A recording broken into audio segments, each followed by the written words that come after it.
the first time I got into like an official ska band or whatever, everyone like quit the band like the week before the show.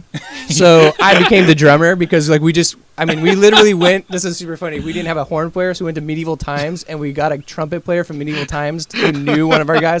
It was the most hodgepodge thing ever, right? So we're bad. Wait, what band was this? This was Los Pantalones, No, our first show. I swear to God. Awesome. So we go up to play. We've got like 4 songs because that's all we could get down in a week's time, right?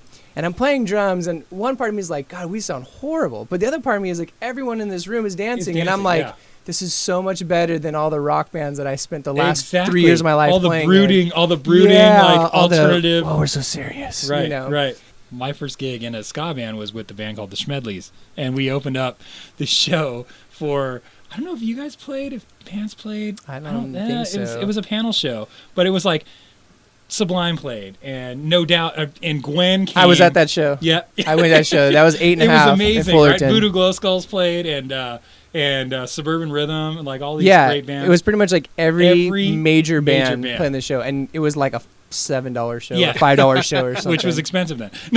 And so we actually got to open the show, and people were just so into it. Yeah. Everybody, the crowd was packed at 7:00. Like, and everybody was into it. And I remember thinking, oh, I'm not going to school anymore. I'm not going to do any of that. No, this is, I'm going to be a rock star. Like, right? You know, it's like, and that's an interesting point. In those days, you went from the first band to the last band because you wanted to know what was going on in the scene, like who's doing what. Gwen showed up, dude. Like, Tom came out, you know, and they played Obla Di Obla Da. Like, they covered songs. It was amazing. It was amazing. I have a kind of funny story about that same show. So I'm kind of tall, right? And I'm like, I'm going to go in the pit when Suburban Rhythm's playing, right? Yeah, I'm going to go in the pit. Yeah, I'm going to do this. Go up there, and Wee Man was at the show. I don't know if you caught that. No, Don't Mess with the Little Guy. Yeah, but nobody knew. He's they had a song called Don't Mess with the Little Guy, and he gets up on stage, and he decides to jump off the speaker.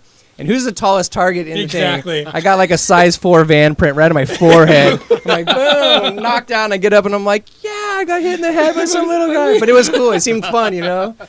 Was the ska scene in Orange County or in Anaheim, in your opinion, was it based around No Doubt, or was it bigger than No Doubt? There were a lot of other bands that were playing. I think just now, kind of looking back, that's kind of the big one that we kind of remember. Of course. But there was like a lot of bands that were playing. I mean, you had Untouchables and even kind of after them, like the Donkey Show from San Diego was really huge. Yeah. Same period, I think Skink and Pickle was pretty huge. Pickle. So you kind of had these bands. And I'm sure there was like a ton of like the Specs and a bunch of other like littler bands that we don't really talk about as much anymore, but they were still pretty key to the scene. In a weird way, No Doubt it was actually bigger when they kind of stopped playing ska in a weird way if you think about it. Because they were pretty hardcore ska when they first started, and they sort of kind of went through that whole like funky disco Red Hot Chili Peppers kind of vibe and stuff. But that's when they were absolutely huge when we were in school. And what by huge meaning that like when we were in school, they were huge locally, massive. Like massive. You go play free shows, and there would be 4,000 kids that showed up. Yeah, it was kind of a rare thing too, because they were at that same stage for like years. For years, right? You know, and it was kind of I remember seeing them play at the Showcase Theater in Corona once, and I was thinking like, okay, if a band like this can't make it, none of us have a chance. You know what I mean? And they're all so good. I thought the same exact thing. And then like 6 months later, they just blew up, and I was like, okay, there you go. The 2 bands that really kind of pushed the West Coast sound was Fishbone and Operation Ivy. Totally agree. Because you had the East Bay sound, and then you had like the SoCal sound. I think all the bands that kind of followed really kind of start from their influence from those 2 bands. But that's just my theory. Evan had a tendency, whenever we went to a foreign country, he always got sick like right when we had to play. It was like every time. In Mexico, is this the one where we went to the pyramids? That story? No, and the one ate the dog soup. No, Jesus Christ, you never told me that one. Oh, sorry. No, the one that's gonna do it to you. Where like you guys had to play without a drum. Oh yeah, that was the one. Yeah. So I'll try to make it short, but basically, we played a 2-night gig, right? And we played the first night; it was great, and both nights were sold out. And the people who were taking us around were like, "Hey, do you want to go see the pyramids?" So he went to the pyramids with a handful of people in the band, and he ate some soup or something. Like we were calling it the dog soup because we don't know what it was that he ate. And then so on the way home, he's just like dying. Like just looks like he's got like, I don't know, like diphtheria or something crazy. You know what I mean? He's like, he's just like dying. So this is the one time like our manager decided he wouldn't go. He just sent us with like Craig Knapp, who was going to be like Oh, our road no, manager. he didn't. He's like, oh, this is an easy one because they do all the work for you. You know what I mean?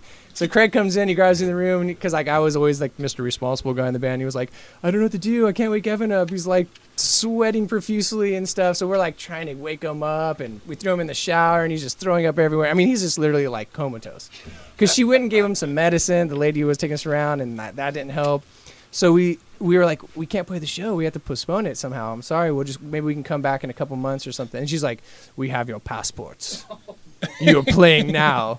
So we went up and we had to play in front of a full house with no drummer. Wow. And I'm like, all right, I'll just play guitar and you just sing and we'll just go for a couple songs. And then the horns came in for a couple. We just kept adding people slowly to make it seem like new things were happening. And then it's like we're getting to like 30 minutes Eric, in. You come out now. Wait, Jose, where's Jose? Yeah. So we're at 30 minutes and I'm looking and I'm like, some people are having fun and other people are looking a little restless. Like, what's going on? And I'm like, we're not going to get away with this for very much longer. I'm like, just play Come On Eileen. Let's get out of here. You know what I mean? Yeah. So we played and we left and we're like, you know what? I think it was okay. A lot of people were rocking out, which is kind of weird to see people dancing with no drums. No drums, It was very strange. But Bill, can you slap? Yeah. I'm just like every song. So anyways, we get backstage and we're like, I think we pulled it off, and then they're like, you did not play the allotted time. You were supposed to play 1 hour and 15 minutes, one of those kind of things. So we were like, didn't even think we were ever going to get home. Like literally up to the point, like we were supposed to leave for the airport. They were holding our passports. We're like, I don't know what's going to happen. We could be stuck. Yeah. Egypt's own. Yeah, they let us go, but yeah, it was... Yeah, so don't eat the soup at the pyramids. That's the moral of that story. Brian and I have very similar backgrounds. We grew up 2 miles apart, probably. Yeah. Had the same elementary school education, same junior high, same high school education, just about. Knew a lot of the same people. Matter of fact, even jammed together before we were ever in other bands. So, know each other, right? So he gets into a band, takes off. I get into a band, it kind of veers off this way. And so while Homeboy is touring the world, no joke, he's playing like somewhere, Australia, Indonesia, India. I don't know where this guy's playing. He's all over the world. I am on a tour, right, where we end up in Missoula, Montana at a beautiful place called Jay's Upstairs. It's upstairs, and apparently Jay owns the building. The staircase for the back of the place, so you have to load in through the back. It looks like the Disney Imagineers made it for Thunder Mountain. It's literally like ding, ding, like just. It looks like if there's a secret linchpin you could pull and the whole thing would fall down. So we're carrying all of our road gear, which is like very heavy, up these stairs. We end up going sound check. There's a band that we brought with us called Bank of Brian. Oh yeah, I remember this. Yeah, guys. and they were just stoked to be happy to be there, and they're playing, and nobody is there. The radio station guy from the college is supposed to be there. He's promoted all week. Nobody is there. So he's like, nobody's there, and they're supposed to feed us and buy us dinner. They make us a bowl of like this disgusting chili, and they have white bread with it. And I'm like, oh, this is our life right now. This is how it is. So we ended up. They're playing, and we get our chance to play. Still nobody in the crowd except for one homeless guy who's like wasted, kind of dancing. And we're about to play the first chord, and no joke, the back staircase.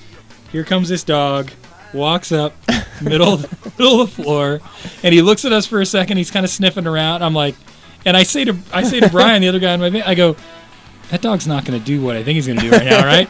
He didn't even pay to get in. And all of a sudden, boom, drops a deuce right there in the middle of the dance floor and then leaves. Like he doesn't even hang out.